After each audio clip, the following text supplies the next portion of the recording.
Ini eksodus dari PDI Perjuangan yang pengen jadi menteri, lalu menyeberang ke Pak Prabowo. Itu punya gagasan orang miskin itu jadi pemasok makan bergizi gratis.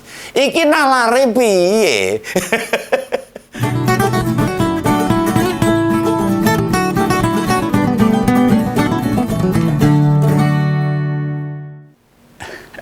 Sebenarnya ini Begawan males ini mau ngupas para menteri-menteri dari kabinetnya Pak Prabowo ini. Yang menurut Begawan kelihatannya banyak yang kurang pas. Ternyata bener. Nah, akhirnya terpaksa saya hari ini ngupas lagi ini. Mau tak tunjukin kepada masyarakat, kepada Ngompolers tentang hal-hal yang aneh, lucu, dan juga gemeske gitu loh. Kadang bahkan ora patut disawang, ora patut dilihat. Halo Pak Prabowo, itu menteri-menterinya, wakil menteri atau utusan khusus atau penasihat khusus, staf khusus, dan yang di 2 hari dilantik kemarin itu kan mestinya sudah pada kerja toh, udah mulai toh. Lah kok malah membuat rakyat jadi bingung, bikin gaduh aja ini. Ya ampun ini. Ini menteri kok seenaknya sendiri pada asal bicara pating celebung, kayak di pasar aja. Lah kalian kira ini kami ini nggak memperhatikan perilaku para menteri, wakil menteri. Ngelihat orang pemerintahan sekarang ini ibaratnya kayak masuk ke pasar tradisional. Tahu pasar tradisional ngerti enggak? Yang biasanya ting sliwer, ting celebung, nyang-nyangan, ramene ra umum ora aturan itu. Itu tradisional itu. Lah gimana kalau seperti ini para menteri ini? Suaranya riuh kalau di pasar tradisional. Karena ada orang yang nawari dagangan, ada yang nanya harga, tawar-menawar, ada yang bilang, awas panas. Jebul bakul wedangan mau nganter pesenan itu. Ya inilah, menteri-menteri sekarang itu kayak gitu. Ada pengamennya, mas macam-macam lah, kadang ada copetnya juga. Nah situasi itu yang terjadi sekarang di kabinet Pak Prabowo. Lah ini Pak Presiden karo wakil ini. Kok para pembantunya seolah-olah asal bicara sendiri. Kok nggak dikasih tahu. Katanya sudah ada pembekalan dan mau digojlok di Gunung Tidar. Yang pasti ini sejak Senin sampai ini tadi. Pemberitaan soal kabinet merah putih. Jian ini. Gawe getem-getem. Wanyel ini masyarakat gregetan, pengen tahu apa saja masalahnya yang muncul 3 hari ini. Begawan mau sampaikan supaya masyarakat paham ini lu menteri-menterimu kayak gini nih. Ini yang pertama ini. Jadi Pak Kodari itu dilantik sebagai wakil kepala KSP. Itu, wah ini kasih tukang survei ini. Dikasih wakil kepala KSP. Dia seharusnya dilantik pada Senin pagi, tapi berhubung undangan yang dia terima buat pelantikannya sore, paginya nggak datang. Nah, Ngompolers, gimana tuh cara manajemen undangan saja sudah mewat maut. Nah, buat para pembantu presiden, semrawut kayak gitu loh. Itu ngurus negara itu. Lah anehnya pagi itu, gak ada satupun orang dari sekretariat negara yang nelpon Pak Kodari.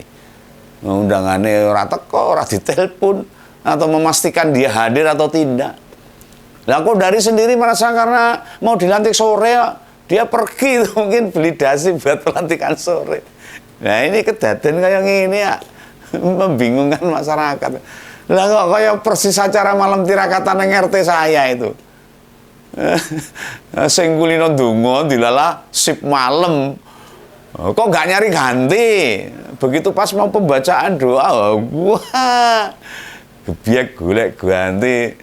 Dusur-dusur. Itu masalah Kodari. Wah, tukang survei itu. Yang kedua, itu ajudan Pak Prabowo.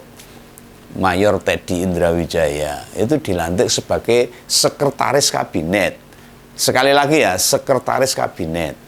Posisinya itu di bawah koordinasi Kementerian Sekretariat Negara. Kemenseknek gitu. Dalam pemerintahan itu. Itu aslonya, itu tingkatan aslonya itu ke eselon 2. Nah, yang jadi pertanyaan ini pejabat eselon sekelas eselon 2 itu yang melantik seharusnya kan bukan presiden. Orang loh, aturannya itu jelas. Nah, kenyataannya dia dilantik oleh Pak Prabowo. Nah, padahal semua ada aturannya. Dan baru kali ini loh ada pejabat sekelas eselon 2 dilantik presiden. Durmen. Nah, bila secara struktural di bawah Kementerian Sekretariat Negara, kan yang melantik harusnya Pak Menseknek yang baru. Sesuk-sesuk lah. Ben nyambut gawe se. Itu sekarang itu Pak Prasetyo Hadi namanya Mensekneknya ini. Wah, ini kayak semacam pelantikan ketua RT tapi yang melantik Pak Camat. Harusnya gitu. Nah, keanehan ketiga, bintang sinetron ini, saat Raffi Ahmad dilantik jadi utusan khusus pembinaan generasi muda dan pekerja seni. Mbah engko sing diutus masalah apa ya? Apa mung masalah kuwi? Nggak tahu. Lah gelar doktor honoris causanya itu turut dibacakan. Loh, padahal kan banyak pihak yang mempertanyakan tuh, apakah gelar itu sah atau tidak. Kampus yang ngasih gelar itu namanya UIPM Thailand. Dan oleh Kementerian Pendidikan Indonesia dinyatakan ora sah. Ora enak izine itu. Sebab UIPM tidak ada izin operasional sama sekali. Lah ini mbok ngurus negara itu yang serius loh. Ya nih. Aduh. Payah nih. Lah wong institusi yang berwenang saja tidak mengakui gelarnya, malah negara mengabaikan keputusan Kemendikbud sendiri ki piye? Ini Om Begawan tanya ini. Apa nek gak disebut gelarnya Raffi Ahmad gak mau dilantik? Kan ya ndak toh. Ini jauh lebih penting bukti kerjanya, bukan gelarnya. Oh, gelar tuku ayo ujuk-ujuk kan. Jadi kebanggaan. Nah, ini di urutan berikutnya ini mau tak sisan tak sampaikan sak kupas. Seperti yang wis tak prediksi itu. Ini belum apa-apa, wis do gawe ruwet ini. Ini adalah Menteri Hak Asasi Manusia atau HAM. Saya nganyar ini. Pak Natalius Pique yang pengen anggarannya jadi 20 triliun, 20 triliun gue ngopo gitu loh. Nah, emang itu duit nenek moyang. Minta sak gelem dhewe. Lah perlu ketahui nih. Anggaran Kementerian HAM itu dulu tahun-tahun yang dulu itu hanya 64 miliar dan memang kerjanya ringan kok. Oh, mestinya setahun nenek pelanggaran HAM. Dan terus gimana ini Pak Pique? Nek tetap duitnya segitu, apa nggak mau kerja? Nah, sudahlah. Nek tidak mau ya mundur aja. Oh, urusannya duit. Kerja dulu, buktikan program-programnya. Ora duitnya sih. Ini serasa aneh-aneh itu loh. Kalau toh pun kurang, ya sampaikan saja tuh. Apa yang mau Menteri HAM kerjakan tuh. Biar kita rakyat tahu ukurannya itu apa kalau sampai 20 triliun. Lah nek nuruti kurang yo kabeh dipek kurang. Nek perlu APBN kayak kowe kabeh. Duit mbok kelola kabeh ya kurang terus. Lah di daftar polemik kelima setelah keempat tadi menteri seperti yang sudah Om Begawan prediksi juga ini. Ada menteri yang belum dapat kantor. Karena ada menteri baru. Lu jangankan kantor toh. Belum singkatannya saja masih bingung. Mau disingkat apa kementeriannya itu? Iki aku orang ngawur loh ini. Lalu yang bilang itu Bung Marwarar sendiri ya. Itu Menteri Perumahan dan Kawasan Pemukiman yang baru itu loh. Yang wakil menterinya itu dijabat sama Bung Fahri Hamzah. Lah kata Bung Ara ini, yang penting dirinya kerja dulu. Lah Bung Ara ini gimana nih? Dia itu sudah jadi menteri loh sekarang, bukan relawan lagi. Nek relawan memang soal kantor tidak penting. Nang ngisor pring ora apa-apa. Kantornya nang ngisor gubuk ra apa asal bisa konsolidasi. Asal kontribusinya jelas. Lah kalau menteri ya harus punya kantor, ada papan namanya. Wong yang bakal ada duitnya itu mereka mengelola keuangan negara. Yo pasti disiapkan juga mobil dinas, ada staf bawahan yang membantu kerja-kerja menteri tuh. Lah ini durung-durung sudah butuh karena nggak punya kantor. Ya mungkin nanya lah, masuk saat kementerian-kementerian dibentuk seharusnya sudah nyicil persiapan. Ada ya apalah, ada buku tamu, ada meja kerja dan sebagainya. Jadi orang kaya pitik kelangan babon. Kutu-kutu bingung karepe dhewe lah. Nyebar ya. Pitik-pitik do teket inti. Ya udahlah. Ya saya harapkan nyebar godhong koro. Ya sabar sauntara sik untuk Bang Marwarar gitu. Nanti kantornya dibangunkan tahun depan lah. Biar komplit lah. Nah di daftar selanjutnya itu seorang menteri yang sebenarnya senior ini. Lu sempat-sempatnya kepleset lidah. Nyebut bahwa peristiwa 98 itu bukan pelanggaran HAM. Wah iki. Masa sekelas Pak Yusril, seorang ahli hukum tata negara loh. Ya sudah profesor itu. Udah suwe jadi profesor. Menyatakan begitu loh. Orang menyakiti hati rakyat. Korban-korban 98, oh wanyel. Nah pernyataan itu disampaikan Senin kemarin. Nah kemarin dia akhirnya klarifikasi. Padahal Profesor Yusril genah-genah ngelotok loh masalah itu tuh. Di luar kepala itu. Masalah peristiwa 98 itu. Mengapa tragedi 98 disebut pelanggaran HAM? Apa ini ada kaitannya sama Presiden Prabowo? Sehingga takut menyinggung gitu loh. Diangkat jadi menteri, jadi pekewo. Ya, aku gak ngerti, bukan. Cuma tak sampaikan bahwa sepertinya Pak Yusril kepleset lidah. Tapi pernyataan ini disoroti oleh banyak pihak, sehingga membuat mantan menteri 4 presiden itu menjelaskan maksud yang disampaikan. Dikonfirmasi lah. Kalau selevel Pak Yusril aja bisa kilap, bisa kepleset lidah. Bagaimana dengan menteri-menteri sing urung berpengalaman, sing ujug-ujug jedul. Mau tinggal nunggu waktu lah mereka pada kepleset ini. Ini bukan hanya Pak Yusril aja nih, polemik yang lain yang diciptakan kegaduhan para menteri-menteri baru ini. Itu diciptakan juga oleh menteri dari PAN.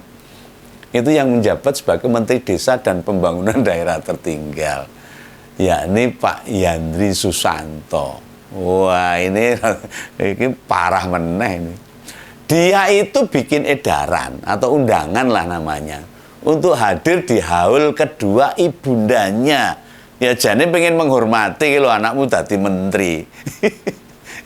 Dan itu sekaligus memperingati hari santri juga tasakuran. Ngerti haul dah? Itu loh peringatan tahunan wafatnya seseorang yang kita peringati itu. Nah, kenapa undangan saja yang dipersoalkan? Kenapa undangannya yang saya kupas ini? Sebab undangannya itu memakai kop surat kementerian. Loh, padahal kan acaranya bersifat pribadi itu. Yang diundang itu seluruh ketua RT, ketua RW, sampai kepala desa sekabupaten Serang kan loh. Dan ini ada kaitannya sama Bu Yandri, Bu Menteri yang bernama Ratu Zakiah. Itu yang sedang ikut kontestasi pilkada di Serang sana. Artinya ini, undangan itu bisa dicap sebagai kampanye terselubung ini. Ini bahaya ini Pak Menteri ini aneh-aneh bahaya. Gawe gaduh dok. Lah apa yang dilakukan Pak Yandri ini? Ya hanya meminta maaf. Ini kan bukti kredibilitasnya tidak terpenuhi tuh ini. Nggak berkualitas belas. Ini juga kepleset juga termasuknya. Nah ini apakah Panwaslu Kecamatan atau Panwaslu Serang sana, bahkan Bawaslu RI pusat ngerti apa orang ini? Mudeng apa orang ini? Atau justru ingin memproses, cari bukti-buktinya. Kalau berani oh, mesti ndak ora wani. Lah undangan itu disebar pasti punya maksud, no. Punya niat, no. Punya tujuan. Mungkin ya sisan kampanye lah. Ini Begawan nggak nuduh loh. Oh ini prediksi saya aja. Pendapat saya aja. Oh apa hubungannya? Undangan atas nama menteri loh. Ya, atau biar sing diundang gelem teko dengan ada kop menterinya. Ben keren apa gimana. Sapa ngerti amplope kandel nanti datang. Nah amplope ra kandel ya minimal cangkingane abot yang dibawa pulang gitu. Atau ya iso foto bareng Pak Menteri. Orang kayak gini ya bisa-bisanya masuk kabinet. Pak Prabowo dan jadi petinggi di partai loh. Gimana demokrasi kita bisa maju? Gimana nanti mengelola negara ini bisa baik kalau masalah-masalah kecil kayak gini aja dilanggar. Nah, keruwetan ke-8. Oh, lu ini menteri sing kayak gado ini. Malah yang bikin itu Pak Pratekno sendiri loh. Itu mantan Menseknek Jokowi 10 tahun lamanya. Harusnya menteri yang sudah berpengalaman. Dan sekarang menjabat Menko bidang pembangunan manusia dan kebudayaan. Nah, dia bilang gini, menteri-menterinya Pak Jokowi itu masih punya grup WA sesama bekas menteri. Lah Begawan nggak tahu ini, Pak Jokowi ada di situ atau enggak nih. Nah, tapi sepertinya ada itu. Nah, kata Pak Pratekno itu, mereka masih sering WA-an. Ini menurut Begawan, pikirannya Begawan ini. Walaupun itu tidak melanggar aturan, walaupun itu beneran misalnya. Lah ya mbok jangan disampaikan ke publik. Lah nanti kan publik pikirannya macam-macam. Ini akan membuat gaduh juga masyarakat. Ini Pak Pratekno ini piye toh? Itu namanya melukai presiden yang sekarang. Seolah-olah Pak Prabowo juga enggak jenengan anggap tuh. Yang jenengan anggap Pak Jokowi aja. Seolah-olah Raisa move on lah. Nggak bisa melupakan apa yang sudah berlalu. Bila pun mau dibuka misalnya, ya nantilah kalau perjalanan pemerintah wis tahun ketiga atau tahun keempat, wah orang menak-menak tenan Pratekno ini. Gak bersikap selayaknya mantan Menseknek, wah bocah dolanan ABG, dolanan WA, diduduh-duduh ke, tahu diduduh-duduh ke, diperlihatkan ke publik ini gimana. Nah ini soal anggaran kementerian. Ini juga dipermasalahkan sama Menteri Transmigrasi ini, Bang Iftitah Suryanegara ini. Ini polemik ke-9 ini. Tadi yang ke-8 ini. Pak Pratekno ini. Ini yang 9 ini. Ini kata Bang Iftitah. Katanya anggaran kementeriannya tahun depan itu turun 100 miliar. Dari 192 miliar menjadi hanya 92 miliar. Padahal jika dihitung loh dari kursi yang sama, waktu Orde Baru loh, Kementerian Transmigrasi itu anggarannya mencapai 5,4 triliun. Itu katanya dia zaman Orde Baru. Alah, bong. Nek bicara itu mbok dipikir duluan gitu loh. Menteri anggaran capslup gitu. Kok ngomong aja lah. Memangnya target transmigrasi kan itu berapa kakak di tahun depan itu? Lebih banyak sekarang loh.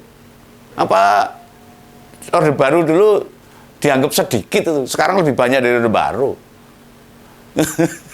Dianggap lebih banyak sekarang. Coba dibandingkan sekalian lah. Zaman Orde Baru gaji menteri itu berapa dan sekarang berapa?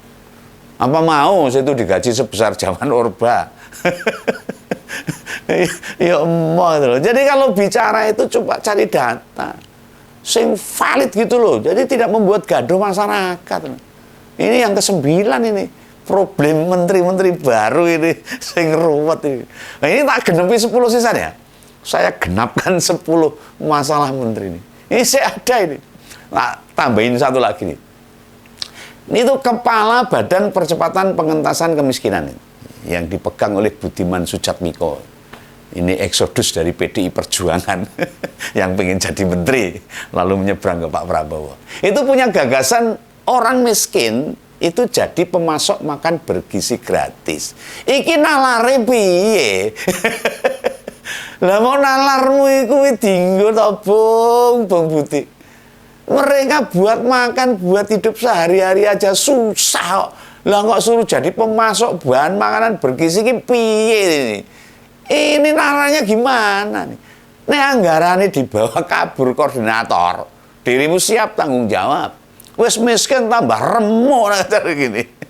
Aduh, ini keruwetan-keruwetan yang diciptakan para pembantu presiden yang baru ini bikin gaduh masyarakat, bikin bingung masyarakat aja nih. Lah ini tak tambahin kok ndak kalian bosan loh. Dan malah jadi ancel itu. Nah setidaknya beginilah. Seminggu ini seminggu ini belum ada ini. Suaranya pembantu presiden ini marahi ngeluh nang sirah. Marahi mumet. Mereka yang semestinya meringankan beban kita, malah yang terjadi sebaliknya. Walah dul. Angel temen itu tutur-tuturanmu. Wangel menin kandan-kandananmu itu. Ini gimana ini Pak Prabowo ini? Ini Om Begawan kasih tahu supaya jadi masukannya Pak Prabowo untuk para pembantu-pembantunya yang bikin gaduh, urung nyambut gawe wis marai geger lah. Itu ya. Ini pesan Om Begawan. Sampai juga di lain kesempatan. Dadah. Salam Begawan.